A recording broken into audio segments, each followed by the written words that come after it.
No, that title's not clickbait. The 808-2 Ultra V2, man, that is a mouthful.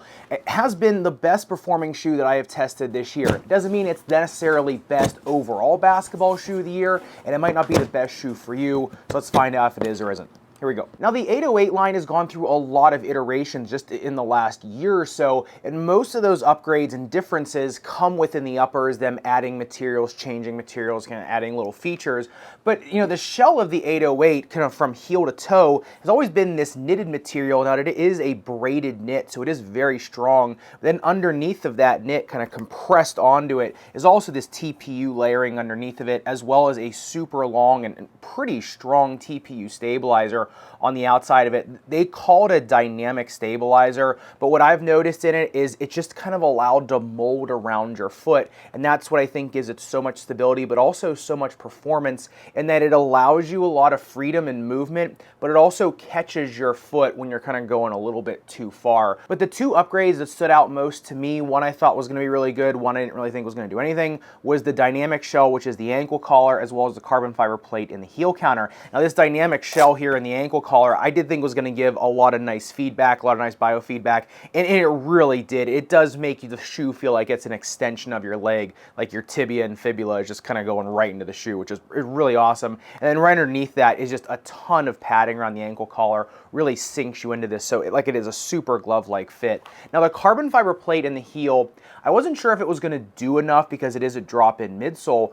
However, it gives just enough stability to the uppers and just enough side-to-side stability when you're trying to use your heel, when you're trying to cut really hard, when you're kind of planted on the ground. You definitely notice it in the heel, keeping the rear part of the shoe stable, while the forefoot of the shoe is allowed to flex around it, and that's what gives it just so much performance and so much snap, especially when you're trying to make those quick, short steps in a small contained space. The one thing that was a little surprising about the uppers was the breathability. Now on the breathability test, I got 147.1 degrees of heating and only 69.7 degrees of cooling. And I think the biggest reason for that heating is because it's all that midsole foam that's exposed. It's kind of trapping all that heat in there, because the shoe is pretty breathable. I mean, it's all mesh, you can see right through it. But I just think with all that midsole foam, that heat kind of gets trapped in that Pebex, and so it's kind of hard to radiate it out of there. And on the upper durability test, the Dremel 10 seconds highest grit sandpaper, I mean, the Dremel starts to bite through the drag guard, the mud guard on here, but I mean, it doesn't get through it. So I would say dragging or sliding even on outdoor courts, really gritty courts, they should be just fine.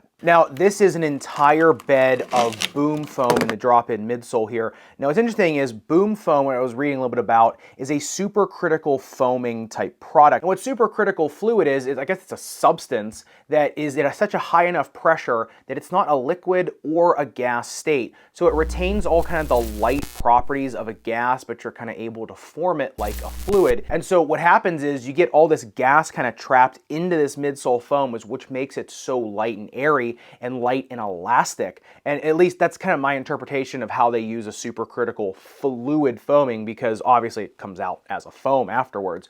So when you look at it on the bounce height test though, it's crazy. It got 46.5 centimeters on the heel bounce height and 38 in the forefoot. I think just because the more of it you have in the heel, the stack is bigger, you get more of that gas, you get more of that elastic bounce out of it versus in the forefoot. And on the jump height test, got 21 centimeters for a drop-in shoe. Is pretty good, because usually on a drop-in, remember, your heel lifts, then the shoe lifts. But with this, because the shoe kind of locks you down so well and it just becomes kind of part of your foot, you are able to use kind of all the tools of it. Now on the bottom of the drop-in midsole, this has this Pro Bar lock on it, just this little plastic insert. If you look at the old Way of Wade 808s, it has the dimple in the drop-in, but it doesn't have the plastic. I do think this does a little bit. I think it just gives that midsole a little bit of rigidity instead of this boom foam just bending around. So I do think it adds just a little bit. And with this midsole insert, in terms of step and comfort, I mean, there's really not much better out there. This thing conforms your foot really well, and it just feels amazing underfoot. Now, a lot of people ask, can you take this out and put it in their shoe? Unfortunately, because it is so thick, you really can't. You're going to bulk the shoe up too much. However, that does bring me to the sponsor of this video, which is Move and the all-day orthotic, their new one, which does feel a lot similar to this drop-in midsole, which can put in a lot of shoes, and that's kind of why I wanted to pair these with this video, because they are kind of a really good substitute for people that want that real kind of drop-in midsole type feel in maybe one of their retro shoes or just one of their performance shoes. Remember, the All Days are kind of in between the Move Game Day and the Game Day Pro in terms of support. The Game Day being a little more minimalist, a little more just insole replacement. The Game Day Pro being more kind of performance functional type orthotic. These kind of sit right in the middle, with the shell being pretty substantial, pretty supportive. However, it's the top cover of this orthotic that's the real difference. If you notice, it comes out really far in the bottom of the heel. So when you put it down on the ground and your heel strikes into it, you feel the foam, not necessarily the shell, and that's what makes them so comfortable. That's kind of what makes them feel like a drop-in midsole. Plus, the thickness of the top cover is so robust, and it's made from a little bit more of an elastic material, a little bit more of a forgiving material like a drop-in midsole. So if you're kicking around in a pair of old Jordan 4s and they just feel like a board underneath your foot, you put a pair of the All Days in there and they start to feel like a brand new shoe, or a shoe with something that's a little more substantial like a drop-in. And these can extend the life of those older retro shoes that may have bottomed out in those midsoles. Remember, those midsoles don't last forever on those retros. Plus, I mean, I know that they were designed for more retro shoes and more kick-around type shoes. However, I found in more maximalist type basketball shoes that had really good lockdown, I like to put these in my performance shoes over some others because the top cover did feel so elastic. I felt a little bit more resilient under my foot. I felt like the shell was really nice, kind of had a little bit more broad and long support in them. So I think if you're wearing the right performance shoe, you can definitely put these in a performance shoe. However, like I said, their design was for more kick around all day wear, kind of standing all day because of how thick that foam is here in the heel. So if you do want to pick up a pair of these, I will leave a link in the description below. Thanks again to Move for sponsoring this video. Back to the shoes. But getting into the outsole tread, pretty similar from other models. This is just kind of flowering pattern that goes from the forefoot and then in the heel. So you get these two pivot points in the heel and forefoot, then it just kind of flowers out from there. It's more of a wave. It really isn't herringbone. But I do like this because it is very good for more fluid push off. You're able to grab traction from a lot of different angles, and it is a continuous tread pattern, which I really like. Now remember, this is rubber and TPU mixed, so the grip on these is insane.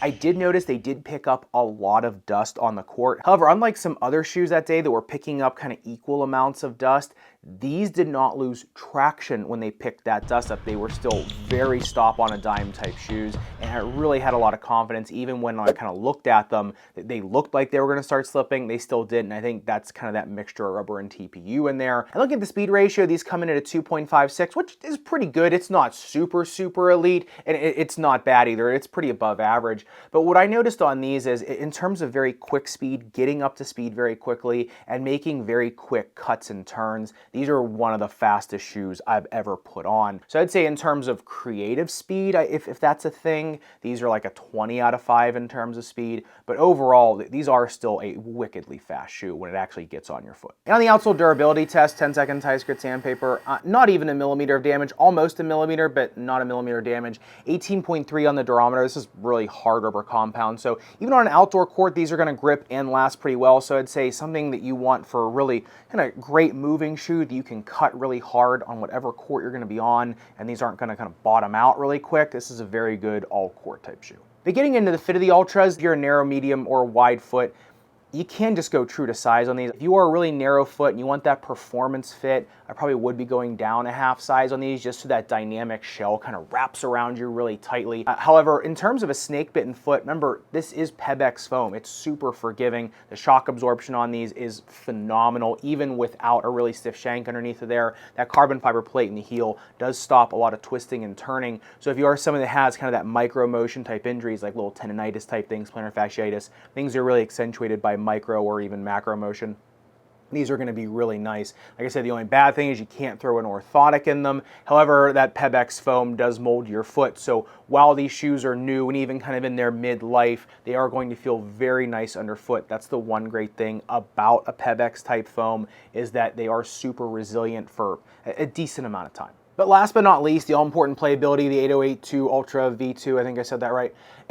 These are just, like I said, one of the best playing shoes I think I've ever put on. The amount of freedom you have with these, but the amount of confidence they also give you is just really tremendous. I remember, man, I sprained and broke my left ankle not so long ago, and I still felt more confident in these than I did in some more maximalist basketball shoes. That's how much ground feel you get off of these, and that's how well secured you feel in them, especially with the TPU stabilizer on the outside. I'd say there is no shoe better right now if you are trying to get your foot in the optimal position to kind of contort yourself around a hoop. Like say you're trying to get out of the way of the defender for a layup or trying to create like some weird jelly type situation underneath of the hoop. These are kind of the best. I found for me, I could find my footing no matter where I was on court or where my body was. And like I said, I can get pretty goofy on court with my footwork, and I don't have the best out there. And I could still find stability on these, and I could still kind of find my way to kind of get my body around to at least get the ball into the hoop. It might not have looked pretty, but it still happened. I would say also for quick footwork, trying to outwork somebody, trying to get around someone one-on-one. I'd say right now, these are probably the best one-on-one shoe on the market right now. Now, even though the Pebex does bounce really well, I wouldn't say these are the most elite jumping shoes out there. They're not bad by any means. You can certainly dunk in them. I would say if you're trying to get fast footwork or a fast jump shot up, then yeah, they are very elite jumping shoes. But remember, you still have to be a player that likes this more minimalist, more low to the ground, more kind of intimate feeling type shoe. Because remember, this is a drop-in midsole type shoe. The shoe is meant to be able to bend and contort. A shoe that's a traditional, just, Strobel board and then midsole foam and outsole. Remember, that is going to be a lot stiffer of a setup. It's going to be a lot more stable of a setup for sure. So if you like that setup, you're not going to like these. You really have to want the shoe to be able to bend, twist, and move with you for you to really like these. So, and like I said, you can't throw an orthotic on these. It's like a balancing pagoda. So you're not going to want to do that if you are someone that really wants to use your own custom orthotic, or you have an orthotic like, Move that you like to put in the shoe. So like I said, for those people, they're not going to like it. But in terms of, at least in my opinion, and pure performance, these are the best out there. I really want to know if you have had the first version of these. Are you upgrading to the V2 or are you upgrading from the regular, just kind of 808 line? Let me know in the comments down below, or if you're just going with something completely different. And if you want to see another sibling pretty closely related to the 808 Ultra V2, the JB1, make sure you click into this video up above and subscribe down below. Respect your rubber and foam and supercritical fluids. Yeah, I'll see you in the next one.